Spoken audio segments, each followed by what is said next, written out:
रूदो एक स्लम में रहने वाला लड़का था जो अक्सर अमीर लोगों के इलाके में घुस जाता था ताकि कुछ काम की चीजें चुरा सके। लेकिन जब उस पर अपने फादर की मौत का झूठा इल्जाम लगा दिया जाता है और उसे उस गड्ढे यानी पिट में डाल दिया जाता है जहां दुनिया का सारा कचरा फेंका जाता है, तो उसे अपनी जिंदगी बचाने के लिए बड़े बड़े मॉन्स्टर से लड़ना पड़ता है। उसका मकसद होता है वापस ऊपर आना और अपना बदला लेना। दुनिया दो हिस्सों में बटी होती है। एक तरफ है एक चमकदार शहर जहाँ अमीर लोग अपनी जिंदगी के सबसे अच्छे पल जी रहे होते हैं, और दूसरी तरफ है स्लम्स जहाँ रूदो जैसे लोग रहते हैं। दोनों तरफों में सिर्फ एक ही चीज कॉमन होती है, वो पिट जहाँ दुनिया का सारा कचरा फेंका जाता है, साथ ही क्रिमिनल्स भी। शहर में रहने वाले अमीर लोग बिना कोई झिझक के थोड़ी सी भी डैमेज चीज फेंक देते हैं। जैसे एक औरत अपनी बेटी से कहती है कि उसने जो पपी टॉय खरीदा है उसे फेंक दो क्योंकि वो डैमेज हो गया है। वो कहते हैं कि अगर उसे रिपेयर किया गया तो वो बुरा लगेगा और वैसे भी हम बाद में नया ले लेंगे। लड़की को इस बात से कोई प्रॉब्लम नहीं होती और उसकी माँ उस पपी खिलौने को दूसरे कचरे के साथ एक छोटी गार्बेज वैन में फेंक देती है जो सीधा अंडरग्राउंड टनल में जाता है। टनल से एक ट्रक सब कचरा ले जाता है एक बड़े से ट्रैश कलेक्शन जगह में। लेकिन एक छोटा लड़का रूदो भी उस कचरे की जगह में होता है। गाड़ियों से आ रही चीजों को छाट कर काम का सामान निकालने के लिए वो चुपके से साइड के अंदर घुस जाता है और एक रूम में एंटर करता है। पर बदकिस्मती से एक गार्ड को रूम के अंदर से कुछ आवाज सुनाई देती है तो वो तुरंत चेक करने आता है। गार्ड रूम के अंदर घुस जाता है अपना गन पॉइंट करके और रूदो को कचरा चुराने के लिए पकड़ता है। वो उसे घटिया और बेकार आदमी कहता है जो शहर की खूबसूरती को कचरा जमा करके बिगाड़ रहा है। रूदो इस पे कुछ रिएक्ट नहीं करता क्योंकि ऐसी बातें वो हर दिन सुनता है। फिर गार्ड अलार्म बजा देता है और बैकअप बुला लेता है।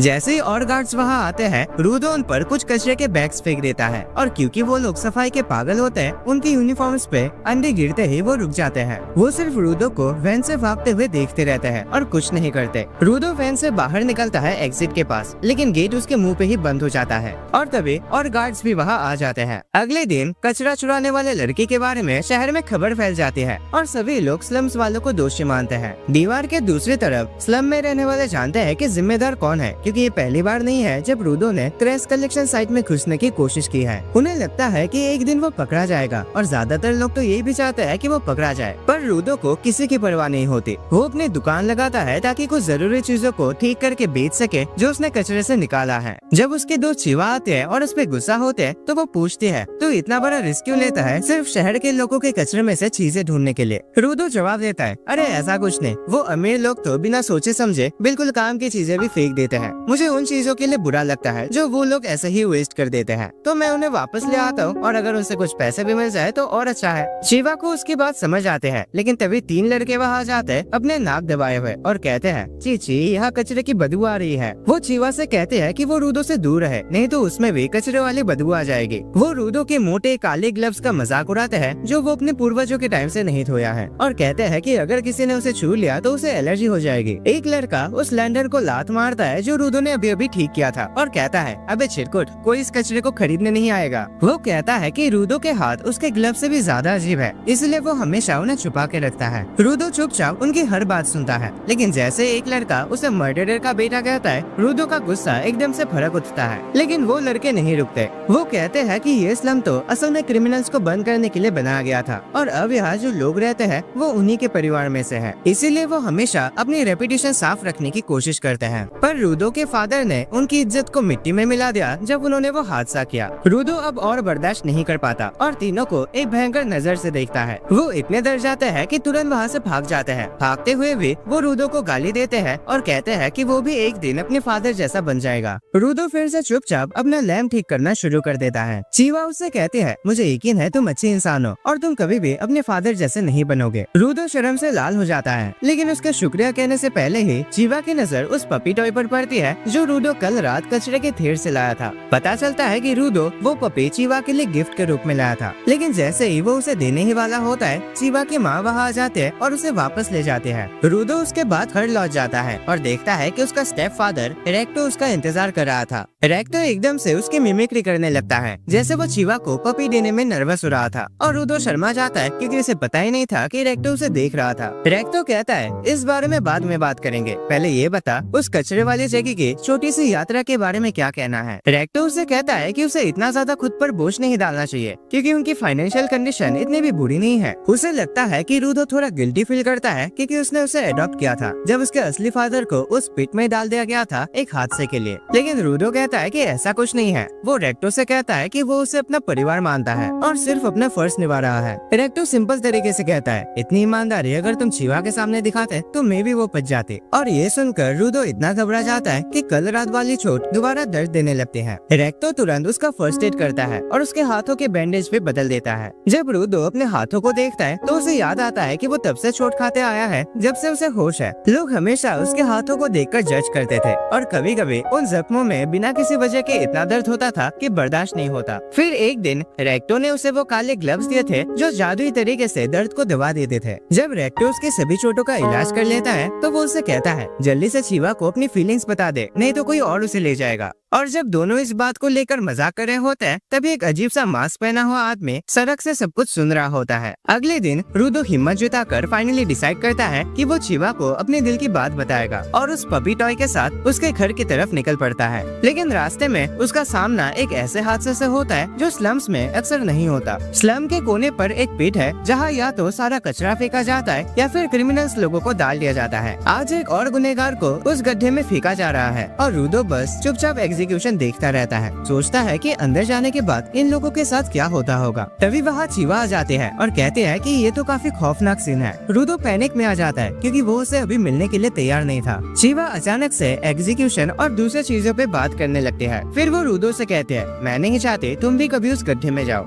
वो कहते हैं कि हो सकता है कई चीजें जो लोग कचरे में डाल देते हैं उन्हें वैसे नहीं डालना चाहिए, लेकिन सिर्फ इस वजह से अपनी जिंदगी दांव पर लगाना सही नहीं है। रूडो कहता है कि रेक्टो ने भी यही कहा था। चीवा कहते हैं कि ऐसा इसलिए क्योंकि रेक्टो भी तुमसे प्यार करता है। रूडो एक पल के लिए रुकता है, उसके दिमाग में ये बात आती है, चीवा ने कहा रेक्टो भी तुमसे प्यार करता है, मतलब क्या वो भी मुझसे प्यार करते हैं? उसका छोटा दिमाग तुरंत प्रोसेस करता है कि चीवा भी उससे प्यार करते हैं। चीवा थोड़ा शर्मा जाते हैं जैसे उसे पता चला कि उसकी बात का मतलब अलग निकला। लेकिन रूडो तो तब तक अपने होश में नहीं होता। वो जमीन पर गिर जाता है अपना चेहरा पकड़कर। फिर वो पपी टॉय चीवा को दे देता है और कहता है, शायद तुम इसे नहीं लेना चाहोगे क्योंकि ये कचरे से आया है, लेकिन मुझे लगा कि ये पपी तुम्हारे पास ज्यादा खुश रहेगा। रूडो की खुशी का ठिकाना नहीं रहता जब चीवा वो टॉय ले लेती है और कहती है, मैं इसे हमेशा संभाल के रखूंगी। रूडो अपनी लाइफ में पहली बार इतना खुश होता है। वो डांस करते हुए घर की तरफ लौटता है। सोचता है कि रेक्टो को तुरंत जाकर ये सब बताना है। रास्ते में उसका टकराव कुछ गार्ड से होता है जो उस पर ध्यान भी नहीं देते, लेकिन उसका छोटा दिमाग सोचता है कि ये लोग स्लम्स में क्या कर रहे हैं। वैसे भी रूडो घर पहुंचता है, मगर जैसे वो दरवाजा खोलता है वो चिल्ला पड़ता है। उसके सामने रेक्टो जमीन पर पड़ा होता है और उसके ऊपर वही क्रीपी मास्क पहना वाला आदमी होता है। वो आदमी रूडो की तरफ मुड़कर एक बार उसे देखता है, फिर चाकू को लेकर रेक्टो के शरीर के अंदर और गहरा घुसा देता है। रूडो का गुस्सा उसके बस से बाहर हो जाता है जैसे वो ये सब देखता है और वो सीधा उस मास्क वाले आदमी पर हमला कर देता है। लेकिन उस आदमी ने उसे इतना जोर से मारा कि रूडो को समझ ही नहीं आया कि वो कब बेहोश हो गया। जब तक रूडो होश में आता तब तक मास्क वाला आदमी अपना काम खत्म कर चुका होता है। वो जमीन से एक किताब उठाता है और बाहर निकल जाता है। जाने से पहले रूडो की तरफ एक बार देखता है। रूडो उसे फॉलो करने की कोशिश करता है, लेकिन तभी उसे रेक्टो की आवाज सुनाई देती है। रेक्टो अभी भी जिंदा होता है किसी तरीके से और अपने आखिरी सांस में वो रूडो से कहता है कि उसे तुरंत भाग जाना चाहिए। रूडो तुरंत उसके पास जाकर कहता है कि वो मदद लाएगा, लेकिन रेक्टो सिर्फ यही कहता है, यहाँ से भाग जाओ और इस बेकार सी दुनिया को बदल दो। ये कहकर रेक्टो का मन बिल्कुल शांत हो जाता है और रूडो समझ नहीं पाता कि ये सब क्या हो रहा है। तभी कुछ सैनिक वहाँ पहुँच जाते हैं और रूडो को इलेक्ट्रिक शॉक दे देते हैं क्योंकि उन्हें लगता है कि मर्डर उसने किया है। वो उसे जमीन पर दबा देते हैं और कहते हैं, तुझे मर्डर के इल्जाम में गिरफ्तार किया जाता है। रूडो कहता है, मैंने किसी को नहीं मारा, पर गार्ड कहता है कि तेरे बोलने से अब कुछ फर्क नहीं पड़ता क्योंकि तुझे रंगे हाथों पकड़ा गया है। रूडो बार बार कहता है कि असली मुजरिम अभी थोड़ी देर पहले ही घर से गया है, अभी भी उसे पकड़ा जा सकता है, लेकिन गार्ड्स उसकी बात सुनने के मूड में नहीं होते, तो वो उसे जबरदस्त तरीके से सीधा सर पर मुक्का मारकर दोबारा बेहोश कर देते हैं। थोड़ी देर बाद रूडो को एग्जीक्यूशन जगह पर ले जाया जाता है ताकि उसे उसके गुनाहों की सजा मिल सके। स्लम्स के हर कोने से लोग उस मोमेंट को देखने के लिए वहाँ होते हैं और शहर के कुछ बड़े लोग भी वहाँ हाजिर होते हैं। जज रूडो से कहते हैं,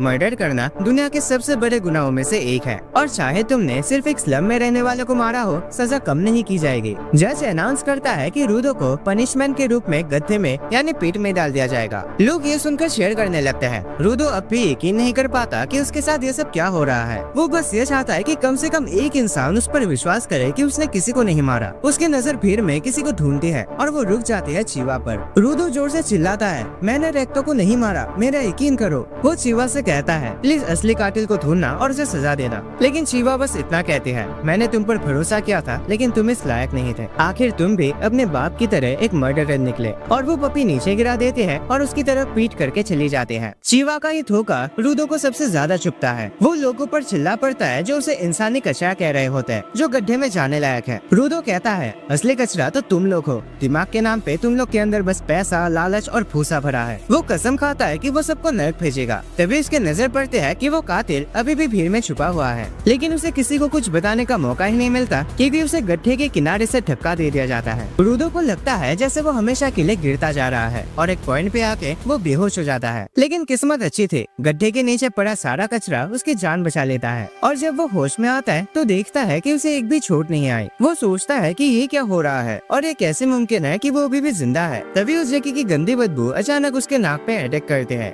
इतनी ज्यादा बदबू होती है कि एक कचरे में पलने वाला कुत्ता भी अपना मुंह ढकने पर मजबूर हो जाता है। फिर रूडो कुछ नोटिस करता है, एक बड़ा सा कचरे का समंदर उसके सामने है और उसमें कुछ ऐसी चीजें भी है जो उसने कभी देखा ही नहीं था। रूडो सोचता है ये कौन सी जगह है। तभी एक बड़ी सी शैडो उसके ऊपर पड़ती है। वो तुरंत पीछे मुड़कर देखता है और जो उसके सामने होता है उसे देखकर उसकी आंखें खुली की खुली रह जाती है। एक बड़ा सा मॉन्स्टर जो पूरी तरह से कचरे से बना होता है उस पर हमला करने के लिए तैयार खड़ा होता है। रूडो का दिमाग एक सेकंड के लिए काम करना बंद हो जाता है। उसके दिमाग में ये बात घूमती रहती है कि उसे हमेशा अजीब लगता था कि लोग इतना ऑब्सेस क्यों होते हैं कचरे और इंसानी गंदगी को गड्ढे के नीचे भेजने में। लेकिन कभी किसी ने ये नहीं सोचा कि उनके साथ नीचे गड्ढे में और क्या होता है। और यही बात उसे सबसे ज्यादा परेशान करते हैं। पर रूडो जल्दी होश में आता है और अपनी जान बचाने के लिए भागता है क्योंकि वो मॉन्स्टर अब उसकी तरफ बढ़ने लगता है। लेकिन सब कुछ और ज्यादा खराब तब हो जाता है जब वो मॉन्स्टर जोर से घूमता है और उसकी आवाज सुन के और भी मॉन्स्टर कचरे के ढेर से बाहर निकल आता है। वो सब रूडो के पीछे दौड़ लगाते हैं। रूडो जितना तेज दौड़ सकता है दौड़ता है, लेकिन सारी मेहनत बेकार हो जाते हैं क्योंकि वो कुछ ही देर में उनके बीच फंस जाता है। वो सोचने लगता है कि आखिर ये मॉन्स्टर्स है क्या ये वाकई में कचरे के ढेर है जो खुद चल सकते हैं। मॉन्स्टर्स अचानक उस पर जंप करते हैं, लेकिन रूडो किसी तरह से उनके अटैक से बच जाता है। वो वापस भागने की कोशिश करता है, लेकिन उसका पैर फिसल जाता है और वो सीधा एक इंसान के स्कल के ऊपर गिरता है। ये देखकर उसे अपनी किस्मत का एहसास होता है। रूडो गुस्से में उन लोगों को कोसता है जिन्होंने उसे इस नरक जैसे जगह में फेंक दिया है। तभी जहाँ वो खड़ा था वो कचरे का ढेर गिरने लगता है और रूडो नीचे एक खाई के पास जा गिरता है जो उसे मॉन्स्टर से कुछ दूर रखता है। लेकिन एक और चीज होती है जो उसे धीरे धीरे मार रही होती है। वो महसूस करता है कि इस जगह का हवा जहरीला है और अगर उसने ज्यादा देर तक सांस ले तो उसके लंग्स फट जाएंगे। वो तुरंत अपने ग्लव से अपना मुंह और नाक ढक लेता है और एक छुपने की जगह ढूंढने लगता है जहाँ वो थोड़ी देर आराम कर सके। लेकिन फिर उसके दिमाग में आता है कि शायद इस नरक में कोई सेफ जगह है ही नहीं। वो अपनी उम्मीद खोना शुरू कर देता है और तभी उसके मुंह से खून निकलने लगता है। उस आवाज को सुनकर मॉन्स्टर वापस उसकी तरफ आने लगते हैं। रूडो जमीन पर गिर जाता है, इतना कमजोर और लाचार कि उसमें चलने की भी हिम्मत नहीं बची होती। वो लगभग अपनी किस्मत को एक्सेप्ट कर ही लेता है। तभी उसे रेक्टो के वो आखिरी पल याद आ जाते हैं। एक अजीब सी शक्ति अचानक रूडो के हाथों में महसूस होती है, लेकिन उसे उसका पता भी नहीं चलता। हाँ, उसके नजर में बदलाव जरूर आता है और वो देखता है कि कचरे के ढेर में से एक आयरन पाइप से रोशनी निकल रही है। रूडो खिंचते हुए उस तरफ बढ़ता है पूरी हिम्मत के साथ, क्योंकि अब उसके पास जिंदा रहने की वजह है। वो उस आयरन पाइप को पकड़ता है और खड़ा हो जाता है और जोर से कह देता है कि वो वापस ऊपर की दुनिया पे जाएगा और उन लोगों से बदला लेगा जिन्होंने उसे यहाँ फेंका था, और उस चिमकांडी से भी जिसने उसके फादर को मारा था। गुस्सा उसके अंदर से उबलने लगता है और इसी दौरान मॉन्स्टर चुपके से उसकी तरफ बढ़ने लगता है। लेकिन जैसे ही एक मॉन्स्टर उस पर अटैक करता है, रूडो बिना देखे उसे आयरन पाइप से जोर से मार देता है। उस अटैक के कारण वो मॉन्स्टर हवा में उछलता है और नीचे पीट के एक दूसरे जगह पर गिरता है, जो ये देखकर हैरान होता है कि कोई मॉन्स्टर से लड़ने वाला यहाँ आ गया है। तब तक रूडो तो बिल्कुल पागलपन में चला गया होता है। वो मॉन्स्टर से लड़ते वक्त ना तो जहरीली हवा का सोचता है और ना ही नाक से बहते खून का। वो इधर उधर उछलता रहता है और जब एक मॉन्स्टर उसे तेजी से पत्थर पर मार देता है तो भी उसे ज्यादा चोट नहीं लगती। एक मॉन्स्टर उस पत्थर को तोड़ देता है जिसमें रूडो फंसा था और उसको पूरे मिट्टी के ढेर में दबा दिया जाता है। लेकिन रूडो वहाँ से भी निकलता है और एक बड़ा सा पोल खींच कर लाता है। वो उस पोल को अपनी पूरी ताकत से घुमाता है और मॉन्स्टर को भारी नुकसान पहुँचाता है।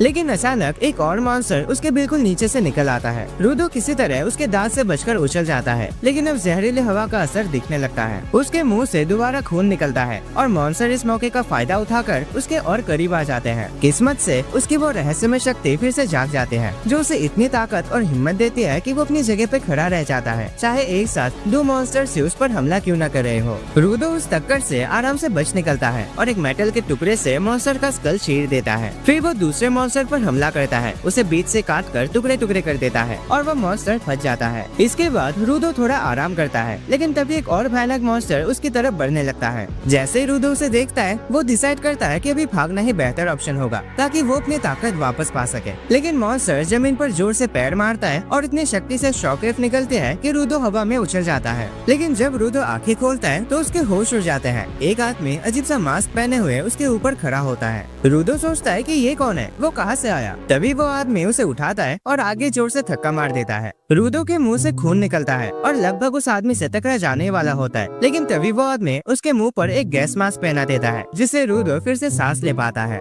अब रूडो बिल्कुल कंफ्यूज हो चुका होता है। वो उस आदमी से पूछता है, क्या तुम यहीं के रहने वाले हो? वो जानना चाहता है कि ये जगह, ये मॉन्स्टर्स आखिर है क्या, लेकिन मास्क वाला आदमी बस उसे चुप रहने के लिए कहता है। पर रूडो उसकी बात नहीं मानता और जोर जोर से उस आदमी से सवाल करते जाता है। मास्क वाला आदमी फिर से धीरे से उससे कहता है, अबे चुप रहो मेरे भाई। लेकिन रूडो बोलता है, क्या? थोड़ा जोर से बोलो यार, सुनाई नहीं दे रहा। वो पूछने लगता है, क्या हम लोग जमीन के नीचे हैं? और तभी उस मास्क वाले आदमी का पेशेंस टूट जाता है। वो अपनी ही सलाह भूल जाता है और रूडो पर चिल्लाने लगता है। कहता है कि ये जगह जमीन के नीचे नहीं बल्कि जमीन पर ही है, और ये सब ऊपर रहने वाले लोगों की गलती है, जिन्होंने इस जगह को एक नरक बना दिया है। फिर वो रूडो से कहते हैं कि ये बड़े मॉन्स्टर्स जो कचरे से बने होते हैं, आवाज की तरफ अट्रैक्ट होते हैं, और रूडो के चुप न रहने की वजह से अब उनका ध्यान उसकी तरफ आ गया है। मास्क वाला आदमी कहता है कि कचरे के मॉन्स्टर्स आम हथियारों से नहीं हरा जा सकते, इसीलिए सबसे अच्छा तरीका ये था कि वो चुपचाप निकल जाते, लेकिन अब कोई ऑप्शन नहीं बचा। इसी बीच एक मॉन्स्टर बिल्कुल उनके पीछे आ जाता है और मास्क वाला आदमी डिसाइड करता है कि सबसे पहले उससे निपट ले।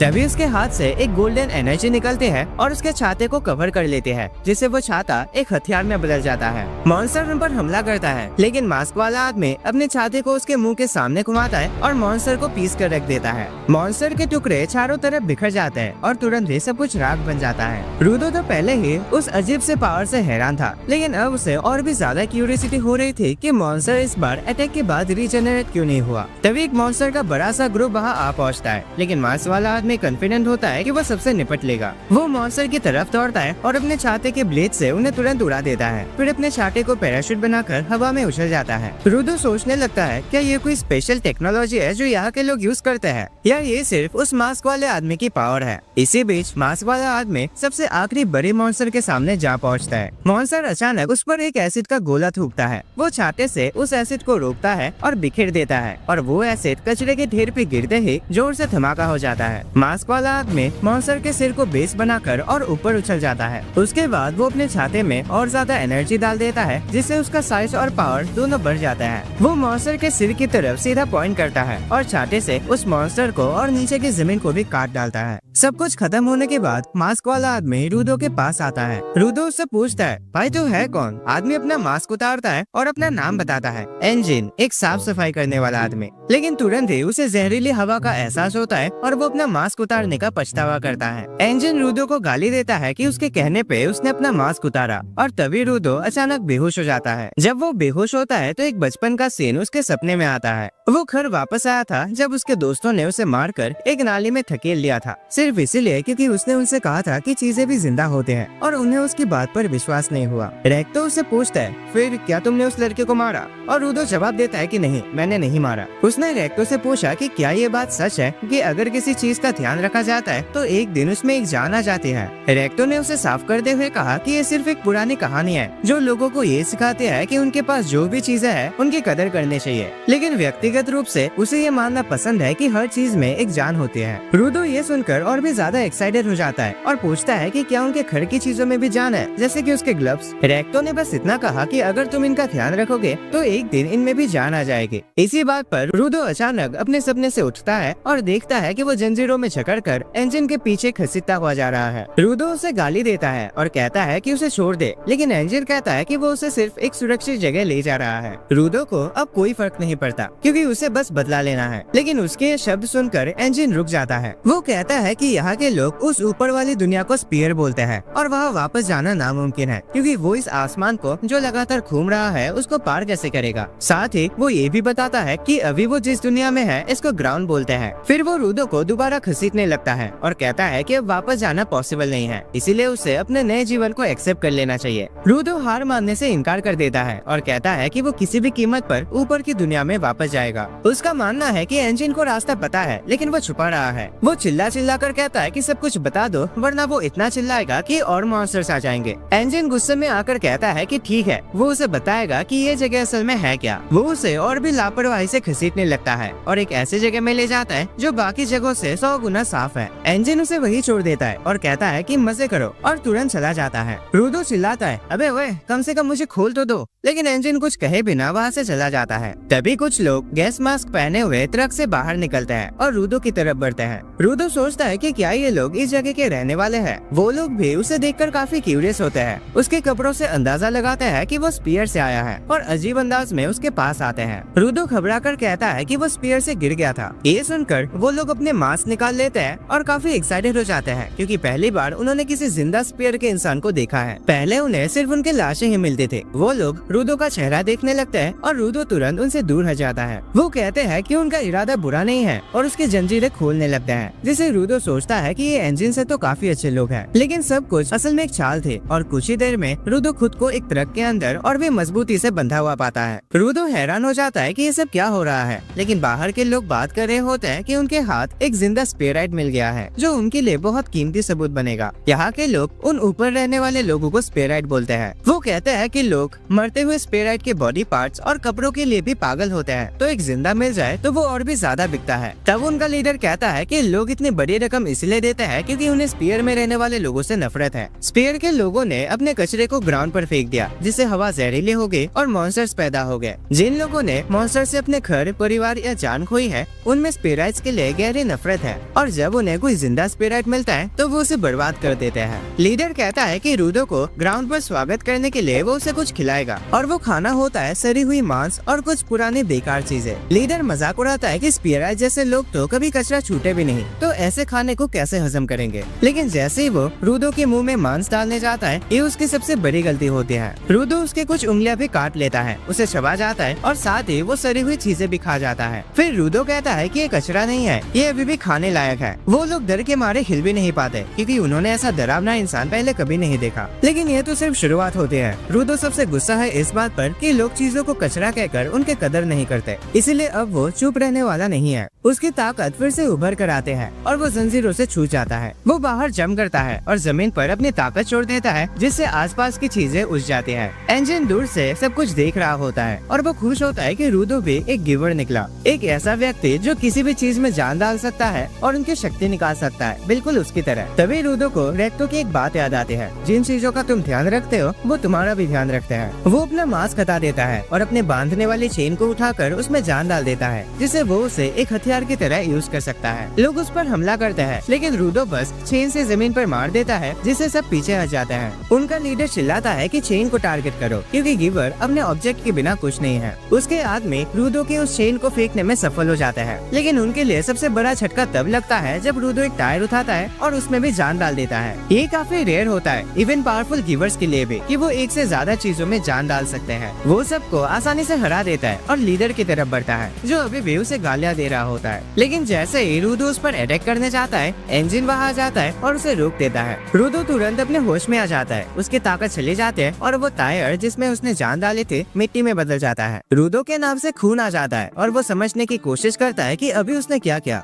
इंजन कहता है कि इतनी ज्यादा ताकत बिना सोचे समझे इस्तेमाल करना उसके शरीर को थका देता है। वो माफी मांगता है कि उसने रूडो की ताकत को टेस्ट किया। फिर इंजन उसे वादा करता है कि वो इस दुनिया के बारे में और उसके पावर्स के बारे में सब कुछ बताएगा, लेकिन बदले में में वो चाहता है कि रूडो उसके ग्रुप जिसका नाम है क्लीनर्स उसमें शामिल हो, क्योंकि उन्हें मॉन्स्टर से लड़ने के लिए ऐसे लोगों की जरूरत है। लेकिन रूडो के लिए ये सब कुछ एकदम ज्यादा हो जाता है और वो कहता है कि उसे उनके साथ नहीं जाना। लेकिन लगता है कि इंजन को ना शब्द का मतलब नहीं पता। वो रूडो को इलाज के लिए एक क्लिनिक ले जाता है और अपने दोस्त को कॉल करके कहता है कि उसने एक जीनियस ढूंढ लिया है और उसे क्लीनर्स में ज्वाइन करा लिया है। रूडो ये सुनकर हैरान रह जाता है, क्योंकि उसने कभी भी हाँ बोला ही नहीं था। वो कहता है कि उसे तुरंत वापस पियर जाना है, लेकिन एक अजीब डॉक्टर जिसके आँख ब्लैक होल से भी बड़े लगते हैं उसे चुप रहने को बोलता है। डॉक्टर रूडो पर चिल्लाता है कि उसने उस कचरे के ढेर में जाने की हिम्मत कैसे की, जबकि वहाँ की हवा जहर जैसी है। फिर वो उसे बेवकूफ कहकर डांटने लगता है कि वो किडनैप भी हो गया और कहता है कि उसे इंजन का शुक्रिया अदा करना चाहिए जिसने एक दिन में उसे 2 भयानक हादसों से बचाया। रूडो मन ही मन इंजन को गाली देता है और फिर वही डॉक्टर जो असल में एक बूढ़ी औरत होती है उस पर गुस्सा हो जाते हैं जब रूडो उसे गलती से बुढ़ा आदमी कह देता है। जब इलाज पूरा हो जाता है तो वो बूढ़ी औरत उन दोनों को क्लिनिक से बाहर थक्के मारकर निकाल देते हैं। बाहर रूडो इंजन का शुक्रिया अदा करता है उसके इलाज का खर्चा उठाने के लिए और कहता है कि उसे सिर्फ वापस जाने का रास्ता चाहिए। उसका कहना होता है कि उसके पास क्लीनर विलीनर बनने का टाइम नहीं है या जो भी इंजन अपने आप को कहता है। लेकिन इंजन बताता है कि उसे उम्मीद थी कि किडनैप होने के बाद रूडो को ये समझ आ जाएगा कि स्पियराइट्स को यहाँ नीचे कैसे ट्रीट किया जाता है। वो रूडो को बताता है कि अगर किसी ने जान लिया कि वो स्पियर से आया है तो उसे अपने जन्म पर भी पछतावा होगा। और सबसे जरूरी बात, यहाँ किसी भी इंफॉर्मेशन का कोई फ्री में लेना देना नहीं होता। इंजन उसे एक अजीब से शहर की तरफ ले जाता है जो कि बाहर की गंदगी भरी दुनिया से तो काफी बेहतर लगते हैं। वो रूडो को बर्गर खिलाता है और रूडो बिना सोचे समझे उसे निगल जाता है, क्योंकि पहले जो सड़ा हुआ मांस उसने खाया था वो सब वो उल्टी कर चुका था। पहले उसका मानना था कि ये पिट सिर्फ कचरे से भरा होगा, लेकिन यहाँ लोगों के रहने के लिए शहर भी है। वो देखता है कि एक लड़के दुकान के अंदर जा रही है और उसे घूरना शुरू कर देता है। लेकिन तब इंजन उसे सरफेस के बारे में एक सबक देता है। वो कहता है कि यह सिर्फ कचरा ही नहीं बल्कि इमोशंस भी इकट्ठा होता है एक एनर्जी के रूप में जिसे आनिमा कहता है। वो कचरे के मॉन्स्टर्स उसी आनिमा का एक रूप है। ज्यादातर बीस्ट कचरे के ढेर के आसपास रहता है, लेकिन कभी कभी वो शहरों पर भी हमला कर देते हैं। वो कहता है कि आम हथियार उन बीस्ट को नुकसान नहीं पहुंचा सकते क्योंकि उनके कोर किसी और चीज से बने होते हैं, लेकिन रूडो के ग्लव्स उन्हें तोड़ सकते हैं। रूडो ये सुनकर हैरान रह जाता है।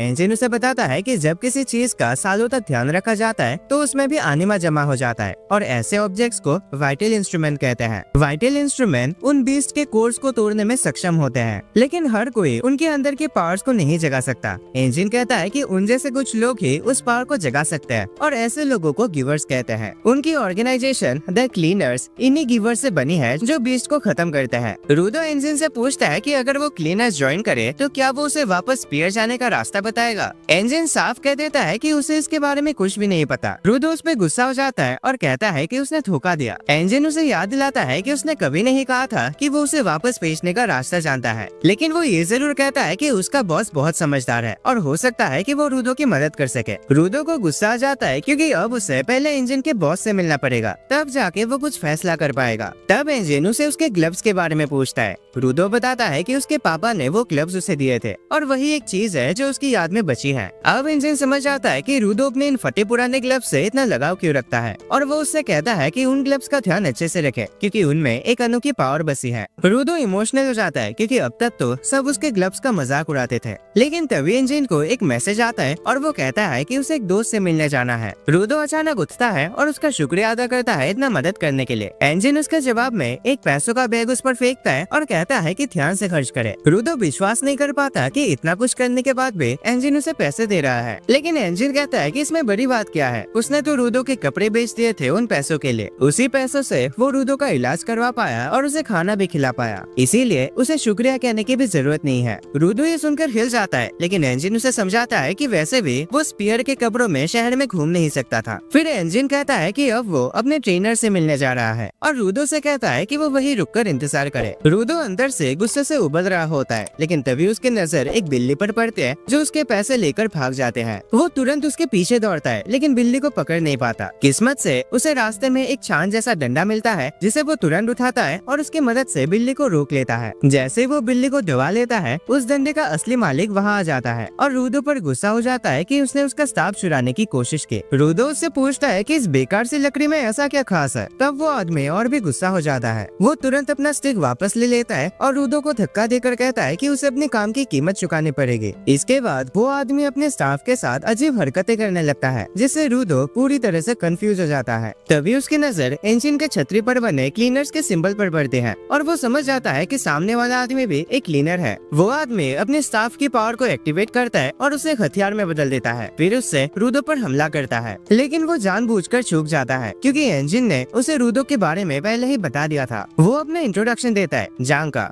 जो इंजन के कहने पर रूडो का ट्रेनिंग संभालेगा। जांग का कहता है कि उसने कभी सोचा भी नहीं था कि उसे किसी छोटे बदतमीज को ये सिखाना पड़ेगा कि दूसरों की चीजें नहीं चुरानी चाहिए। रूडो कहता है कि वो तो बस अपना पैसा वापस लेने के लिए उस डंडे का यूज कर रहा था। जांग का बोलता है कि उसके फादर ने उसकी सही परवरिश नहीं की होगी। रूडो को गुस्सा आ जाता है क्योंकि वो किसी को भी रेक्टो की बुराई करते नहीं सुन सकता। लेकिन फिर रूडो को रेक्टो की एक बात याद आती है, अगर वो चाहता है कि कोई उसकी बात सुने तो झगड़ा करने के बजाय उसे समझने की कोशिश करनी चाहिए कि सामने वाला क्या महसूस कर रहा है। उस बात को याद करके रूडो सोचता है कि जांका का गुस्सा होना सही था क्योंकि उसने उसका खास सामान बिना पूछे ले लिया था। वो सोचता है कि अगर कोई उसके ग्लव्स ले ले, चाहे गलती से ही, तो उससे भी गुस्सा आ जाता और उसे एहसास होता है कि गलती उसी की थी। वो जांका से माफी मांगता है और जांका भी तुरंत शांत हो जाता है। वो कहता है कि सब ठीक है क्योंकि रूडो ने स्टाफ वापस दे दिया और उसे भी पहले थोड़ा शांत तरीके से रिएक्ट करना चाहिए था। रूडो पूरी तरह से हैरान रह जाता है उसके स्वभाव में इतने अचानक बदलाव देखकर, और इसीलिए भी क्योंकि पहली बार उसने सिर्फ बात करके एक ऐसे लड़ने वाली सिचुएशन को संभाल लिया था। वो बार बार सोचता है कि रेक्टो सच में काफी चीजों में सही था। फिर जांका उसे उठने में मदद करता है। वो उसे उसके हथियार के बारे में पूछता है और ये भी कि क्या वो उसे यूज कर सकता है। रूडो बताता है कि उसका हथियार शायद उसके ग्लव्स है,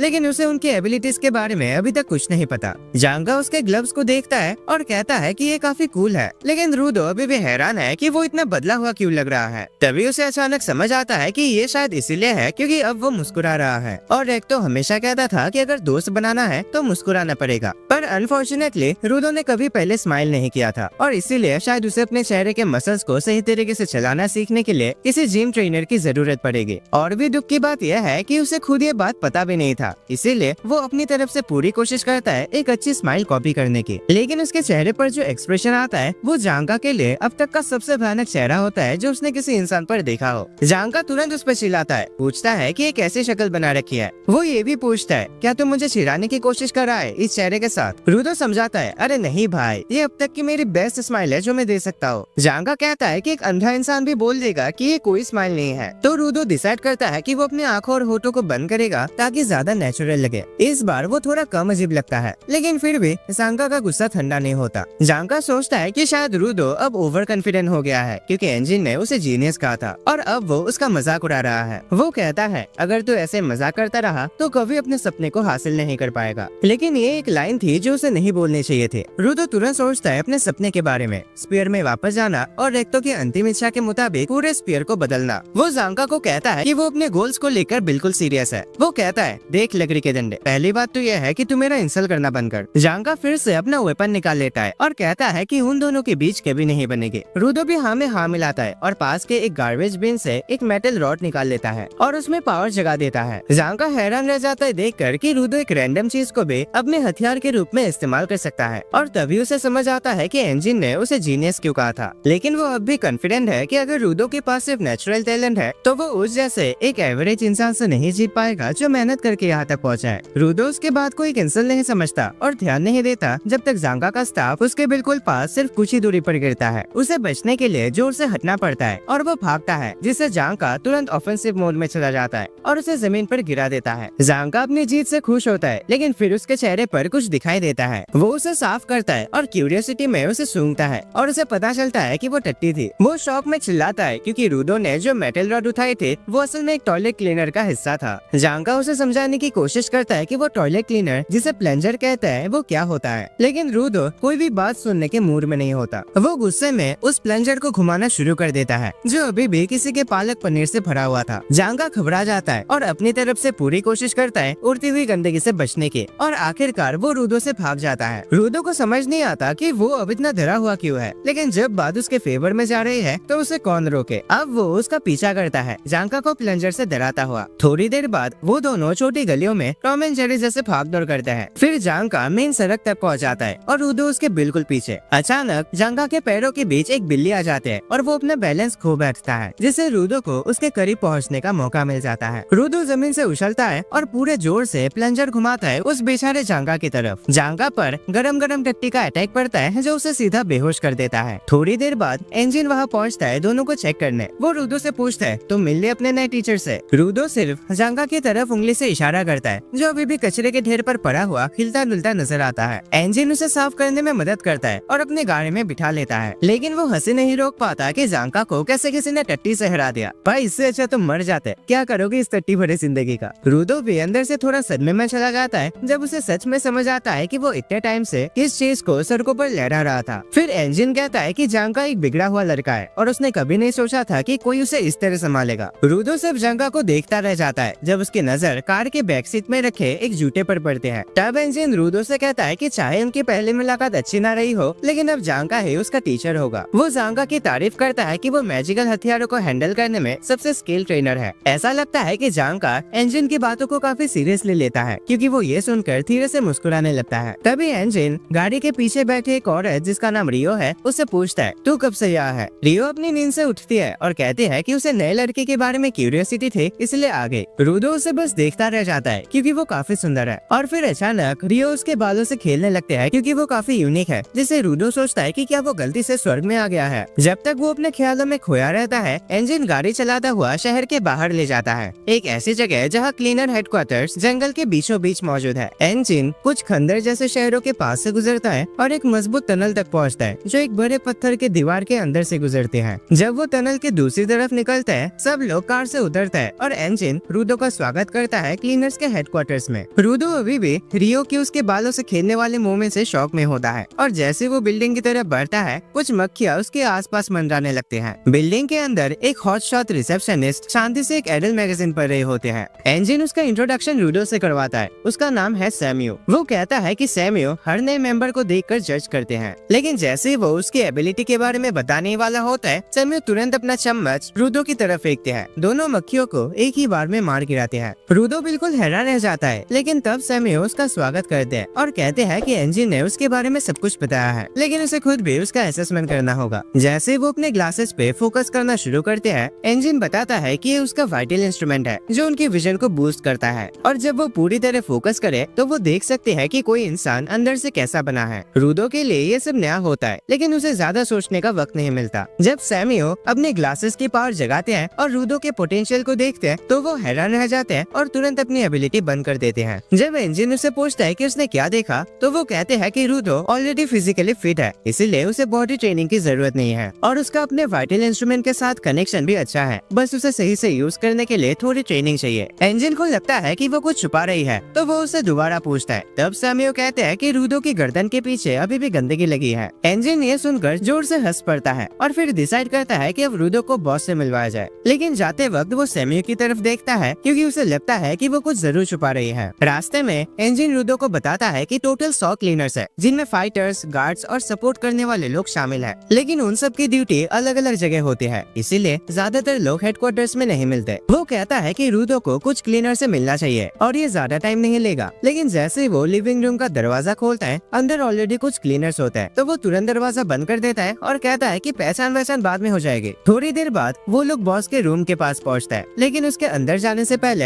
एंजिन रूडो को कहता है तुम जब बॉस से बात करोगे तो शुरुआत ये पूछकर मत करना कि स्पीड वापस कैसे जाना है, वरना वो तुम्हें काट के रख देगा। वो कहता है कि अगर रूडो को ये इन्फॉर्मेशन चाहिए तो उसे कुछ बदले में देना पड़ेगा। वो रूडो को ये भी कहता है कि बॉस से ये भी मत पूछ लेना कि उसका वाइटल इंस्ट्रूमेंट क्या है, क्योंकि किसी को भी नहीं पता कि वो क्या है और उसके पावर क्या करते हैं। रूडो अब बॉस को लेकर काफी क्यूरियस हो जाता है, लेकिन जब वो रूम में जाता है तो वहाँ कोई नहीं होता। तभी सैम्यू वहाँ पहुँचते हैं और कहते हैं कि बॉस एक मिशन पर गया है और कुछ दिन तक वापस नहीं आएगा। रूडो को ये समझ नहीं आता, लेकिन एंजिन कहता है कि ये तो नॉर्मल है, उसे बस थोड़ा वेट करना होगा। रूडो को गुस्सा आ जाता है और वो पूछता है कि तब तक उसे क्या करना चाहिए। तभी अचानक रियो वहाँ जाते हैं और कहते हैं चलो मेरे साथ, मेरा काम देखने चलो। वो कहते हैं कि रूडो तब तक क्लीनर नहीं बन सकता जब तक बॉस उसे अप्रूव नहीं करता, तो अभी के लिए बेस्ट यही है कि वो एक नौसिखिए के रूप में रियो के साथ चले, और ये रियो के लिए भी सही है क्योंकि वो भी उसके बारे में जानना चाहते हैं। रूडो का दिमाग बंद हो जाता है क्योंकि पहली बार उसे कोई लड़की इस तरह का अटेंशन दे रहे होते हैं, इसलिए वो चुपचाप उसके पीछे चला जाता है। वो लोग स्ट्रेटेजी रूम पहुंचते हैं जहां सैम्यू बताते हैं कि एक छोटा सा टाउन जो पोल्यूटेड जोन्स के पास है उनसे मदद मांग रही है क्योंकि वहाँ छोटे छोटे बीस्ट देखी गई है। रूडो को पोल्यूटेड जोन्स के बारे में कुछ नहीं पता और तब सैम्यू को समझ आता है कि एंजिन ने उसे बेसिक चीजें भी अच्छे से नहीं बताई। वो रूडो को ये भी समझाते हैं कि जमीन 2 पार्ट्स में बटी हुई है। पहला है सेफ जोन्स जहाँ इंसान रहते हैं और दूसरा है कचरे से भरे पोल्यूटेड जोन्स जहाँ बीस्ट रहते हैं। और स्टार्टिंग में जिस जगह पे रूडो गिरा था वो नो मैंस लैंड था,